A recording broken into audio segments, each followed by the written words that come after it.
the time it was you and I at the rec center playing 2-on-2 basketball.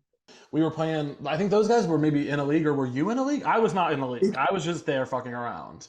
Yeah, like you were just shooting around, and then I was like, "Oh, is that kid? Oh, what's up, Caleb?" And then we saw two guys, and I just voluntold you, and I was like, "Hey, let's play 2-on-2." And those guys, like, I think they thought I was LeBron because I was just like pulling up like 5 feet behind the arc or something. And I think that was the last time I saw you until your show here. Yeah, I think I had like, I don't know, like I think I put up like 72 points in slam dunks or something. It's like not, I don't remember all of it specific, but I think like, yeah, I think everyone was really impressed and asked for my autograph and shit or something like that.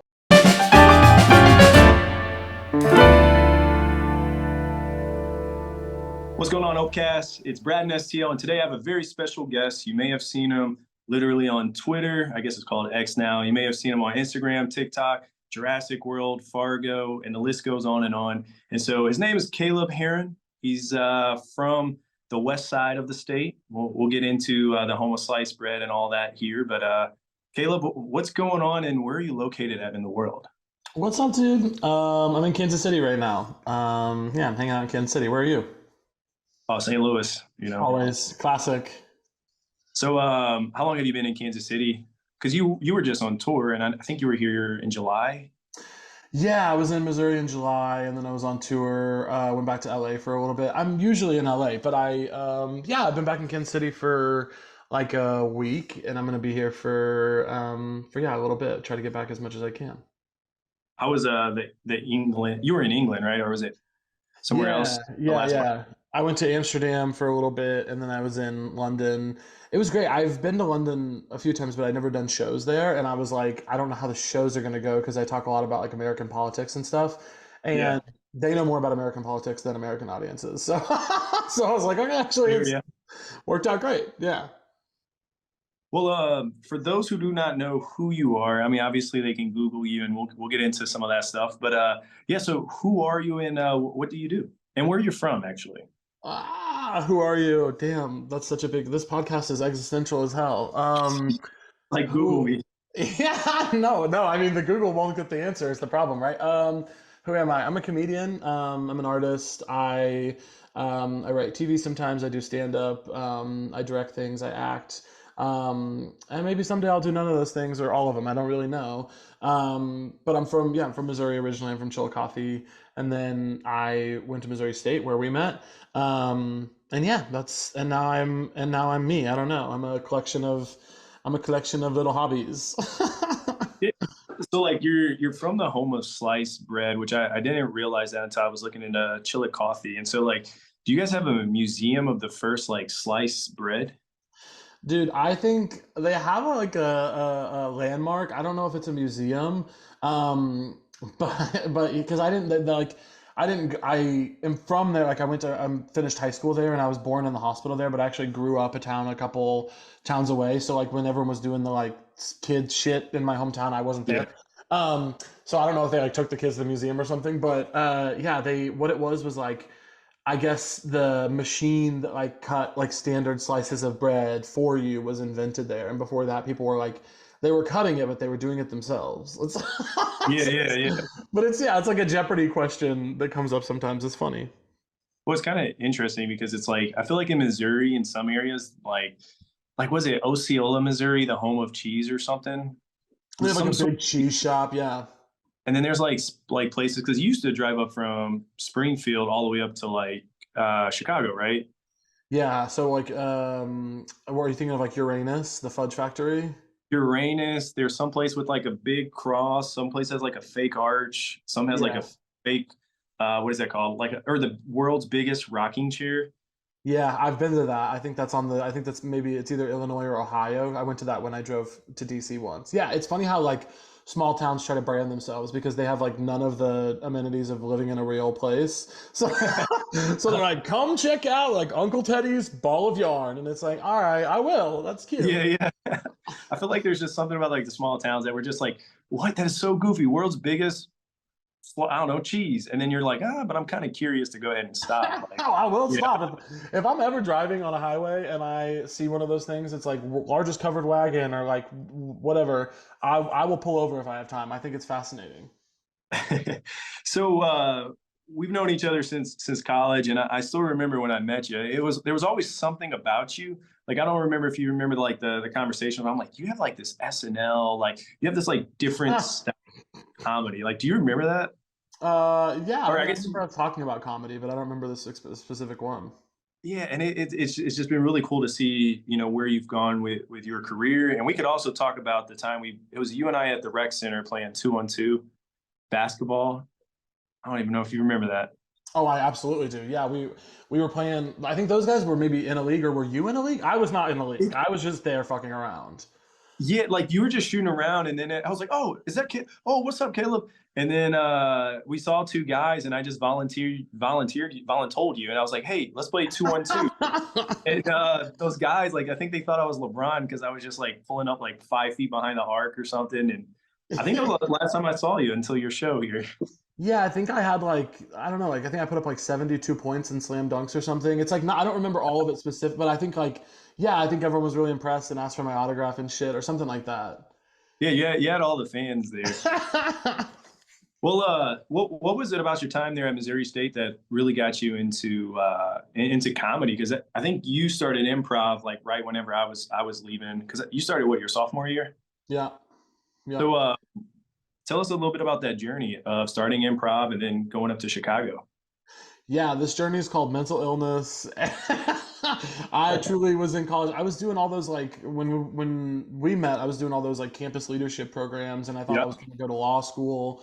I thought I was going to be a lawyer. Like that was I was not planning to do comedy. Um, but yeah, I was just so depressed. I was like, this sucks. Like I don't really like talking about politics and being serious about it, and I want to like make fun of stuff. I feel like and I'm tired of being so like serious all the time because you're doing these like campus programs for like young Yep. leaders. It just yeah, it was kind of whack and boring, and I was like, I'm depressed. I'm gonna go try improv, and as embarrassing as it is, that was like really helpful to me. Mhm. And then yeah, I just got into comedy and kind of figured like I'll spend like the next 5 or 6 years fucking around making comedy with my friends, and if I'm not making money at it in like 6 years, I'll be almost 30. I'll go to law school or I'll go to grad school or something. Like I'll just go do something else. And then, yeah, part of that plan was to move to Chicago because there's a great scene there. And I moved there and lived in Chicago for 3 years. And now I've lived in LA for 3 years. But yeah, I mean, I'm rambling. But yeah, I just was like, I got to go try comedy. And it kind of worked out, luckily. How did you like whenever you went up to Chicago? Did you instantly perform at Second City, or did you have to go through like their classes or any training?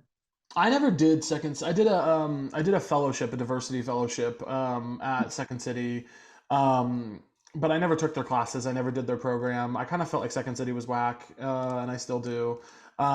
They're just like old school. They're like the old guard. They're like if you take our Yeah. classes and you spend 7 years and you go to our tour co and we pay you garbage and then you do our stage and we pay you garbage, maybe SNL will see you.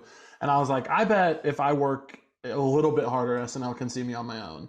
Um, and that's at the time that was a dream, and then you see SNL and you're like, ah, I'm okay. But you know, but yeah, I started doing shows at IO and the Crowd Theater and CIC and some of the independent places in town, and was just kind of like messing around with my buddies as soon as I got to Chicago. Yeah. And when did you get into doing the skits online? Because I think it was Well, like I'm not even on Twitter that often, or I think I like right now I just like review movies I see every so often. But it was just like one time I was scrolling, I was like, oh shit, this is Caleb. And then I went down this rabbit hole and I was like, wait. And then like Jasmine was like, yeah, I've been listening to him on like my favorite podcast. And then I was like, whoa, like this was awesome to see. But like when did you start doing the skits? Because was it even in during the pandemic you were doing the ones in Chicago of was it the coworker or dating a coworker? yeah, that was an experiment that I was doing. I started doing videos because I was doing characters in Chicago live, and SNL had come to town and they had seen me and asked me to fly to New York to audition, and they flew me to New York, and I spent some time there doing that. And anybody who's heard me on other comedy podcasts has probably heard me talk about this. But anyone who's new, welcome to it. Um, but yeah, I went to New York and did that. Didn't get the job, and I was kind of, I thought that they made a huge mistake, and so I was like, I'm gonna start making internet videos, and like, so they have to see my face again. And I started making internet videos, and they kind of blew up What let randomly. What's that process like when when you meet with SNL? Is it like you're in front of a room with all the writers, or like are you with Lauren? Like, what is that process? Yeah, you meet with, well, basically in Chicago, in Chicago, they come to a showcase. They see like 20 people. They call like seven of you that they like. You go get drinks at their hotel. It's like Lauren and the head writers and stuff like that, some of the Mhm. producers. And then a couple of days later, they'll have the theater owner call you and say, hey, they're going to fly you out. And then if you have agents or managers, they get into that. But yeah, then you fly out and you meet with, sometimes you meet with some people, sometimes you don't. But then you do your audition in the like in the room with the camera on the stage and everything. Yeah, and it's like it's weird. You're doing comedy to silence usually, and Yeah, then some they're not years they like laugh. Some years they laugh. Some years they don't laugh. It's different. So I've done it twice now. One year they didn't laugh at anybody, and then one year they laughed at everybody. And it's very, it's they kind of specialize in head games over there. So, but yeah, that's the process. Well, I feel like now with here in Missouri with the new, was it the film tax credit, you could probably create your own SNL. Really? Yeah, somebody could. The tax credit will be really interesting because I was fighting so hard for that and was such Yeah. a proponent of it because I want to get things made in Missouri so bad. The issue is they're going to find out soon, but basically, if the tax credit only applies to above the line costs, we may as well not have one because it won't be competitive with other states. But if it ends up applying to below the line costs as well, and above the line, below the line for like people listening that are like, what the hell are you talking about? It's a stupid term for like above the line is like talent and producers and writers, and below the line is like key grips and camera operators and stuff and people like that. So below the line is like the people who actually make shit happen. Um, but the tax credit it could be really really good for Missouri. It could become a new Kansas City and St. Louis could become new like Pittsburghs or Atlantas where like they're filming hubs. We'll see. That's we'll get into the future of Caleb here shortly when you build your studio here in Chillicothe. Well, like you're in Kansas City. What part of Kansas City? Like on the outskirts or No, I'm in actually the city. oh, you're in the city. Yeah, I was gonna say we don't have to go into the details. No, let's get my address. I think it'd be. Yeah, yeah, you'll be good. Well, like whenever you went, so you went from Chicago, you started doing the skits, which were hilarious, and then Chrissy Teigen retweeted one of your videos, and then what happened after that? Yeah, I mean that was the first one that really blew up. I had this video that was doing pretty well, and Chrissy quote tweeted it. Shout out Chrissy, thank you for my virality. But then it blew up. It got like I don't know, a bunch, maybe like 100 million views or something, and then yeah, I just started getting attention from there. Got followers kind of equals meetings in Hollywood. Meetings sometimes equals jobs. There's a lot of other stuff that has to happen, but what you really need to make a career in entertainment is like to work very hard and be patient and then get a lucky break like 10 different times. You need like so many lucky breaks to keep it going. And I've gotten a number of them very gratefully, but one of them was for sure Chrissy retweeting that video because you need to prove to powerful people that like people want to watch you. So, if you ever were to decide to get married, would John Legend just have to perform at your wedding? Is that what happens with that? I'm friends with a lot of musicians, so he might have to fight for it. He might have to ask. So you were living in LA for a few years, and then I guess do you live there also, Kansas City Yeah. and LA? Yeah. How was that adjustment coming from the Midwest to LA? Like, do you have to deal with paparazzis, or do you have to like call them like, "Hey, I'm about to walk out of I don't even know. Is Kroger out there? Hy-Vee, Schnucks? I don't even know. Hi, No. Walgreens, Costco, something. No, I don't have to deal with paparazzi. All my fans are like shy gay people. So they're more often my fans are like I'm in a coffee shop and I can see two people with weird haircuts being like, "Oh my God, it's Caleb," and then they don't say hi. So, You're it's a just peaceful existence. how was that being in LA? Like, is it because you were there during the pandemic, and so how's that process been finding jobs? Like, was it just doing everything virtually? So, for example, like you're coming up with your skits, you're submitting it, or like, are you now at a place where you can just go in person and audition? Yeah, most of the stuff is hybrid at this point. Some of it's in person, some of it's virtual. Writers' rooms are kind of doing a hybrid thing. I've written on some TV shows in real life, in like virtual spaces, and also in real life spaces, like the physical room. But yeah, auditions. Like some people are still doing it virtual, some are in person. It just kind of depends. But LA is great. LA is a really Great city. It's like a ton of good food. There's like a lot of nice people actually, which is crazy because I feel like I always heard LA was like everybody was a sociopath, but that's mostly just the West Side. Yeah.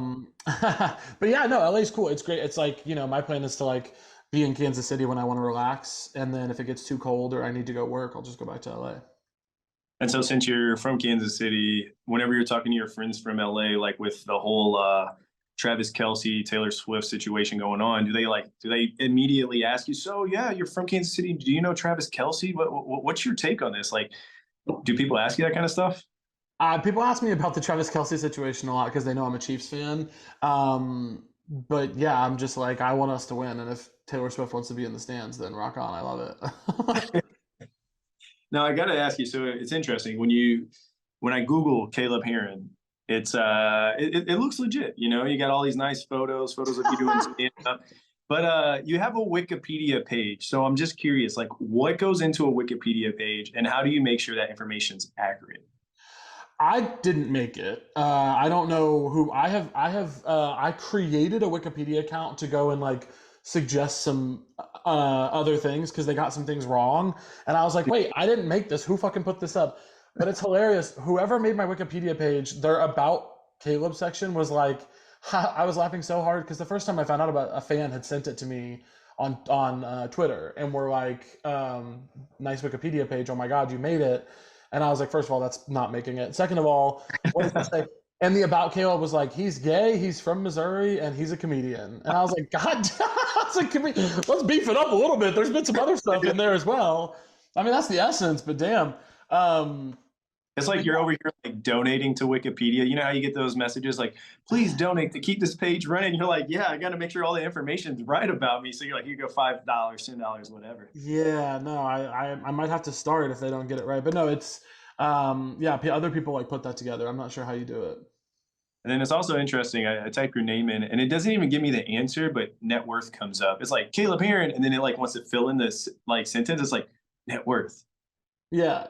So I guess like once you reach like a certain level, it's just like, all right, like I'm clearly not on that level here in St. Louis. It's just like, oh, Braden was in this news on the news for this and that. It's like nothing exciting, but for you, it's like you have an IMDb. Like, did you create that? Does your agent create that? Like, My team made an IMDb and oh, I am like on there as well. I can like suggest stuff if I want. Yeah, it's funny the like level of all this that I'm at where I'm like this is my full-time job and I do very well, but like people I think see me hanging out with certain people or hear the kind of jobs I have like TV writer and they assume I'm like like a multimillionaire and I assure you I am not. Like yeah, it's funny the what people think is going on versus kind of what is going on. You know what I mean? yeah. It's like nonstop. Like, I don't want to say hustle culture, but it's like even when you're not working, you're working somehow. Like you're working like towards that next project. So how did you get like how was it like being casted for Jurassic World? Because that's not like any of this like was five other Jurassic Parks. Like that one had like the old cast, the new cast, and Caleb. So how was that? And then how long did you have to be like keep that as a secret for? It behooves you to keep it as a secret for a long time because when you're in smaller parts like me, they can cut you at any moment. And what happened was I had become Colin Trevorrow, who wrote and directed those movies, hit me up and was like, "Hey, I love your stuff. You're very funny. Do you want to like meet?" And I think Colin would, if he was listening, would think this is funny because now we're friends, and it would be weird for him to hit me up like that. But I was such a fan. I was like, "Yo, this is crazy."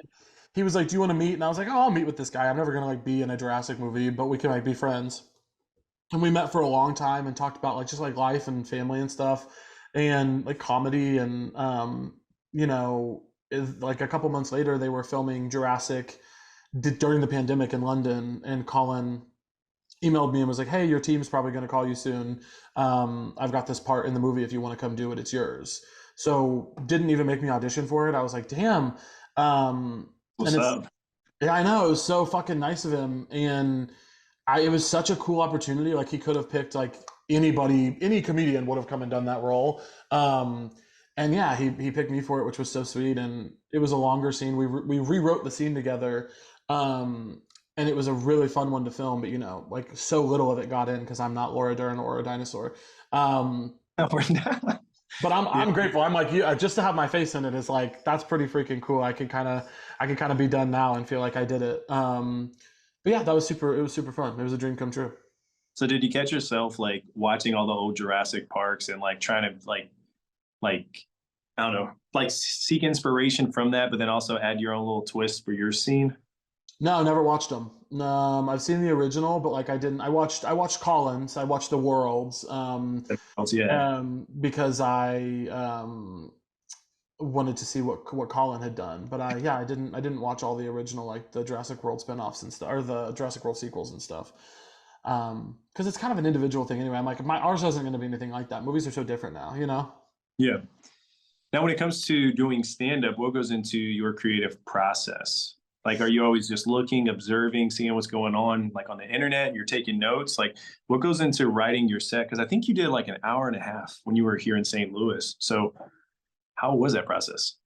Yeah, that was a long set. That was beginning of the tour, and I was still trying to figure out what the hour is, and I'm still trying to figure out what the hour is now. I have a hard time letting things be in stand up. But I probably ended up doing a cumulative 2 hours of jokes on the tour, and now it's 1 hour of them. But I don't, yeah, I don't know what I'm gonna do with that eventually. But the process is just like whatever I think is funny, trying to see if an audience, trying to universalize it, you know, and like it's like I got really good at joke writing on Twitter. I was on Twitter since like my junior, senior year of high school.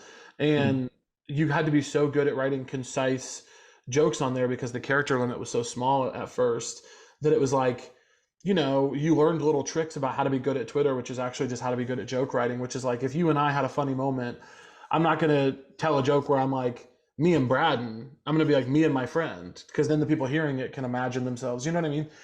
Yeah. And you backload the punchline, right? Like the most interesting thing you have to say, or the funniest word, or like the reveal of the story should be the last thing that gets said as much as you can. Um, so yeah, that was kind of my process of getting into joke writing, and then um, stand up. Really, I don't do open mics or anything. I just test out stuff on shows and kind of trust that like it won't bomb, and if it does, it's like that's great. Bombing is very informative. But yeah, stand up is like. To me, it should always be about making people laugh, which there's now kind of a new school of thought that's like, you know, maybe it needs to be like gut wrenching or emotional, which is can also be cool. But I just think to me, for my stand up, it's always going to be about getting back to the laugh. I don't know if I told you, but Zach and I, Zach's my business manager. I'm not Is gonna say. that, oh, my bad. Yeah, yeah. Okay, okay, bleep it, bleep it, bleep it. He's my business manager. We're doing improv, and like the next, like once we finish the stuff here at the improv shop, we're looking to like just do comedy or stand up just to learn it. Yeah. Especially like in my line of what I'm doing now, like that, I would never expect us talking like this in this situation. Like obviously it's great seeing you perform live, but it's like I do a lot of random stuff, like interviewed Chris Jericho, the wrestler, and just goofy stuff.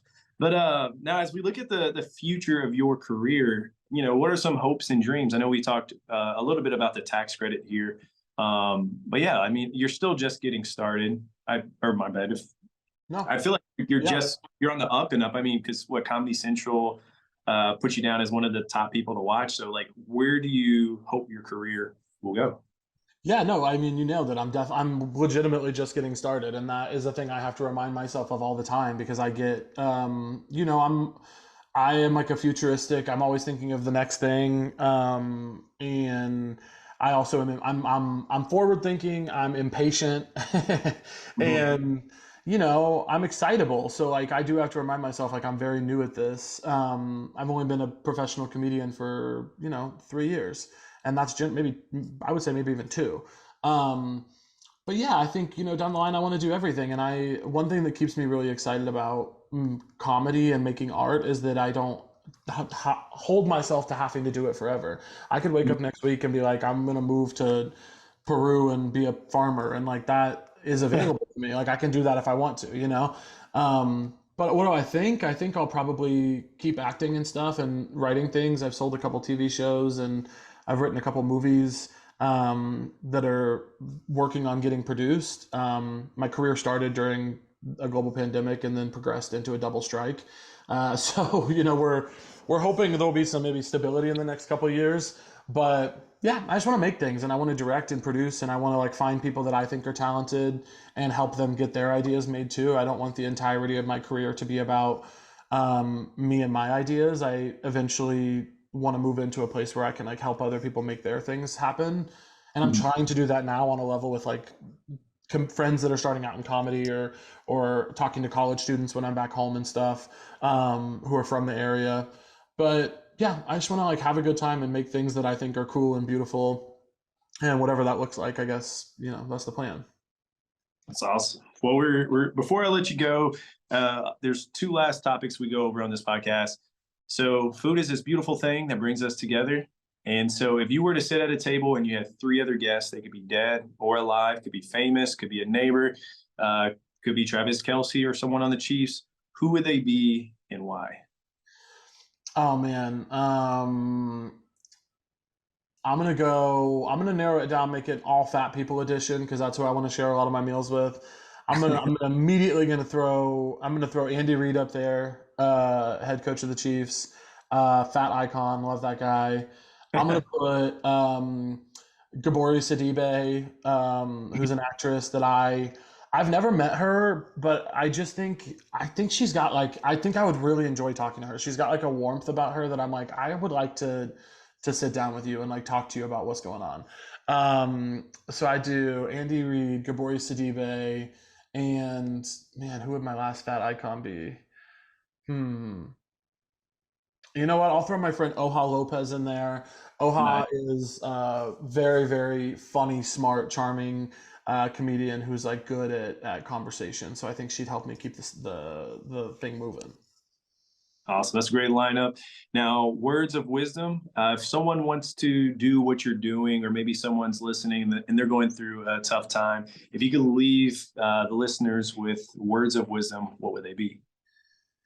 I think the biggest thing in my like line of work is if you say you want to do it but you're not doing it, no you don't. Like there's a lot of people who say they want to be a comedian or they'd love to try comedy or they want to be a writer, they'd love to be a writer someday and it's like then go write. And if you're not writing then no you don't. Like there is I think this is a thing that happens with a lot of people in a lot of fields, but particularly in this field there's like this long period of like angsty aspiration where people just imagine that maybe someday they could do it and they're waiting on this like call or this answer, but it's like the call has will come from you, it has to come from you, and the answer will be you going and actually doing it. And I would say just go do it and don't put pressure on it, like fuck around with your friends, but like if you want to write a script and let it be the worst script anyone's ever seen, and then the second one you write will maybe be the second worst, and if you write 100 you'll be going in the right direction, you know what I mean? That's the most show me state thing I've heard today. Good, good. Show me.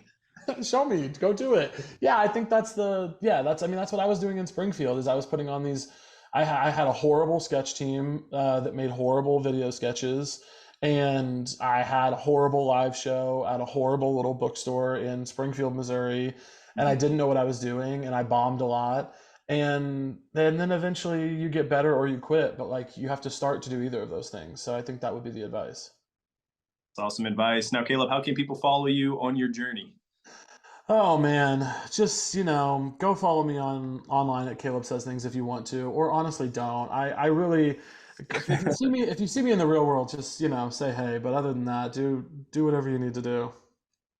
Awesome. Well, hey, Caleb, I'm proud of you, man. I love to see what you've done, where you're going, and Jasmine and I, like, we're just excited to follow you on your journey. Thanks, dude. It's mutual. I really appreciate it, and I hope I get to see you guys in person soon. For sure. Thanks for your time. Thank you all for tuning in to another episode of OpeCast. Now, this wouldn't be possible without all of your support. My producer, Jason, my friends here at Tech Artista. Make sure you go ahead and subscribe on YouTube and all podcast platforms. Follow us on Instagram at OpeCast the Pod or TikTok. So until next time, peace.